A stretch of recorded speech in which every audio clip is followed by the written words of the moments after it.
Okay, this is part 2 of chapter 18. We're going to concentrate on T cells in this little part.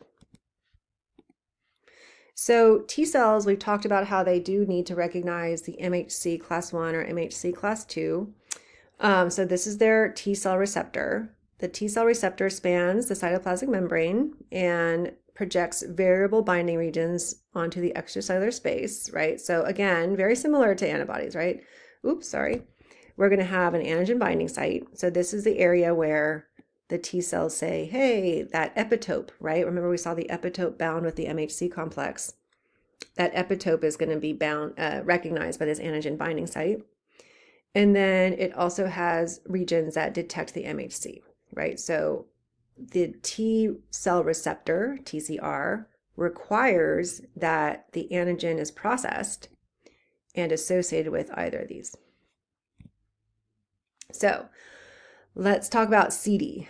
CD stands for cluster of differentiation, and it refers to the different kinds of receptors on the T cell. So T cells, when they are produced by your bone marrow and then go to your thymus to mature, they're categorized by what kind of CD they have. And we'll talk about two. This is going to be the CD8. Yes, see, CD8 positive, meaning that it has a CD8 receptor, and then this one has a CD4 receptor, CD4 positive.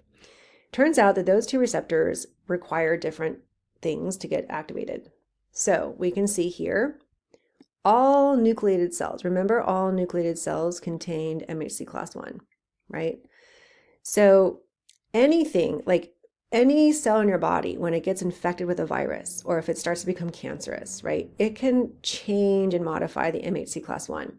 Let's deal with just like infection. So let's say this nucleated cell got infected with the virus.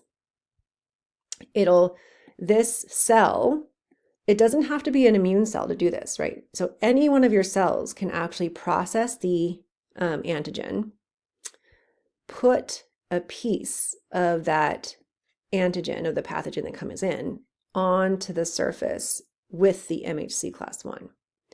The T cell receptor will recognize the MHC class 1. It'll also recognize the antigen. Because it's a CD8 positive cell, when it becomes activated, it activates to a cytotoxic T cell. Okay, so the T stands for, the CT is for cytotoxic. What that means is that cytotoxic is going to kill the infected cell. So once this guy gets activated, it actually goes back and it can just kill this cell, and it kills any cell with this presentation on it.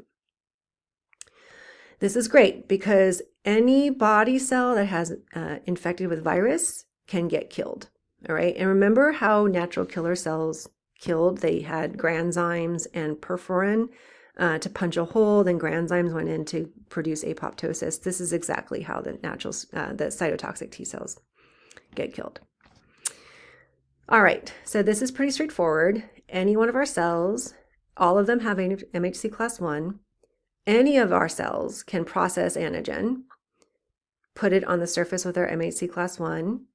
The CD8 receptor detects MHC class 1, and the antigen gets activated to a toxic cell, cytotoxic T cell, and then goes ahead and kills any infected cell with the same presentation. Now, the second, right, let's draw a line here. Our second example is our CD4. So CD4 is our T helper cell. Okay, so you can see down here, it's activated, it becomes a T helper cell. So this guy is only going to be restricted to antigen presenting cells. So MHC class 2. All right, remember that an antigen presenting cell, what were they? They were macrophages, dendritic cells, and B cells. MDB. Kind of like a degree, MD with the B, MDB. So this antigen presenting cell is either a macrophage, a dendritic cell, or a B cell, and so it has MHC class 2. It also processes the antigen, puts it on the surface. The T cell receptor is able to detect the same MHC class 2 and antigen, and then it becomes activated upon activation, it becomes a CD4 helper cell. And what it does is it begins to secrete cytokines, right? All those chemicals to activate other cells, to get them primed and ready to fight an infection. Okay. All right. So this is our T helper cell. This is what your book has, a little closer look, right? So we have a naive. This isn't a T helper, or you can say like a CD4 positive cell that has not been activated yet. Here we have our antigen presenting cell. It caught something. The antigen presenting cell has an antigen from a pathogen it digested, put it together with MHC class II. CD4 is present and the T cell receptor is present. And then we activate the T cell. So CD4 is actually a co-receptor. As you can see here, it's involved in the process of being stimulated. And then the T helper cell, the CD4 positive cell, can become any one of these. So there are two helper cells. We're not going to really pay attention to that. We'll just say it's a T helper cell. And then helper cells can be memory, right? So we can have memory. The memory cell doesn't really do anything in the first response. It's just going to lay dormant in your body. And then the second time your body sees that pathogen, that helper cell will become much more active, much faster.